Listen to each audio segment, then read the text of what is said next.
My name is Margery Cuyler, and I'm at the Princeton Junior School in Princeton, New Jersey with 3 very special second graders. So let me start by asking you your names. What's your name? Caleb. Caleb. And what's your name? Michael. Michael. And what's your name? No. Penelope. So what do you think I do for a living? Let me ask you, Caleb. I think you write books about kids. That's right. So I'm here today to tell you about a series I'm writing about a second grader named Addy McBean. And even though I can't give you a finished book right now, because the first book in the series won't be published till next summer, I can share some artwork with you and tell you a little bit about what the story is. So let's start with the artwork that will be on the cover.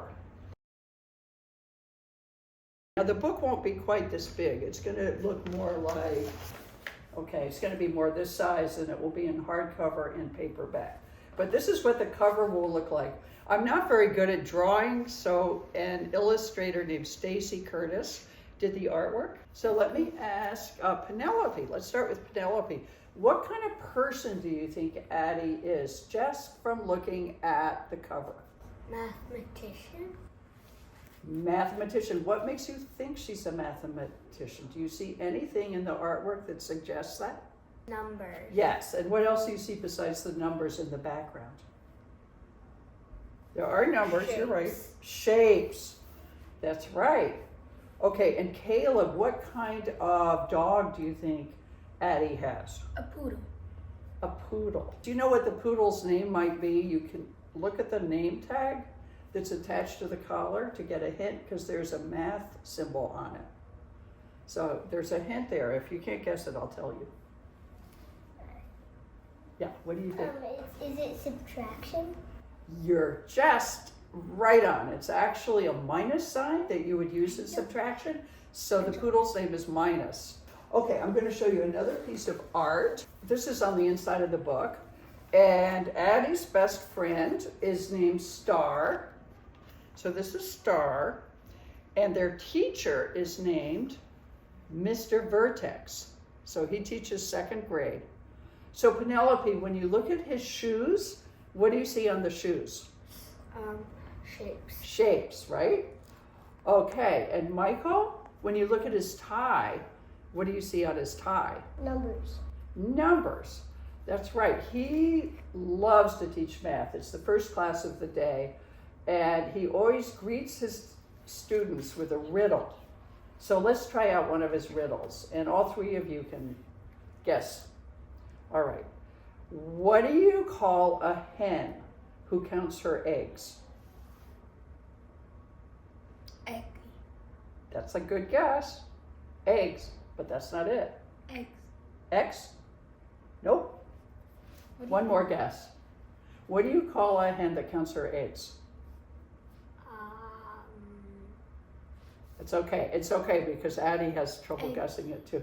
All right, here. The answer is a mathemachicken. Isn't that silly? Okay, so I'm going to tell you a little bit about the story. Mr. Vertex makes an announcement one day, and he says that on the following Wednesday night, the school will be celebrating family night. And all the grades have to make math projects that will be displayed in the auditorium. And because he's teaching shapes, he wants his class to make math projects based on shapes. And he divides the class into pairs, and he says they can use the crafts materials that are in the classroom. And he assigns Willard Gluck to be Addy's partner.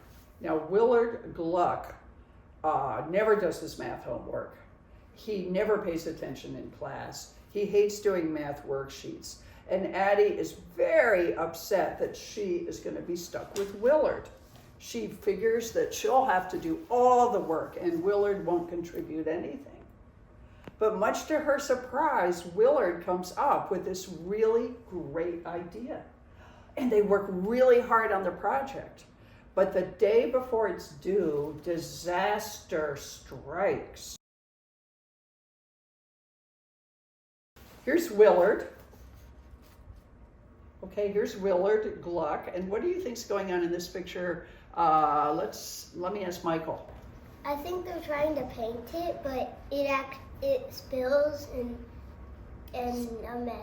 That's right, the paint spills, and in fact, this turns over, the can of paint turns over, and it goes all over their project, and it ruins it.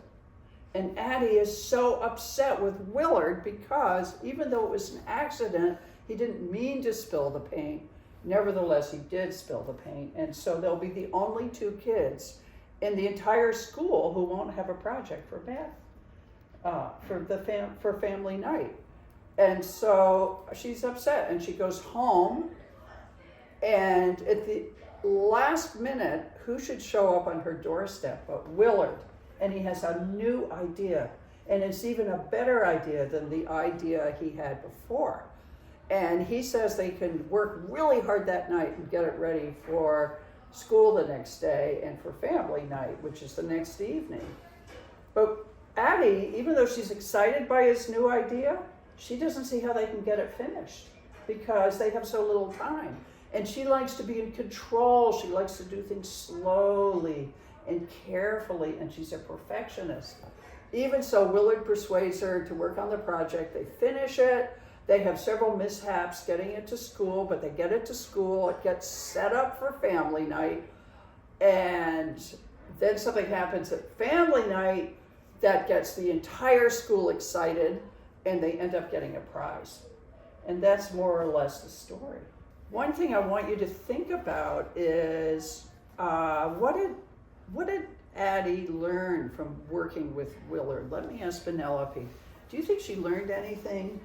That he's not so bad after all. That he's not so bad after all. And I want the readers of this book to think about that because we so often jump to conclusions about people and we judge them before we get to know them. And actually, as Addy got to know Willard, she realized he was really pretty cool and creative. And not only that, she finds out that he's already studying 5th grade level math, which is why he never pays attention in class. He's bored. Anyway, we're out of time, but Addy and I wish you a wonderful day.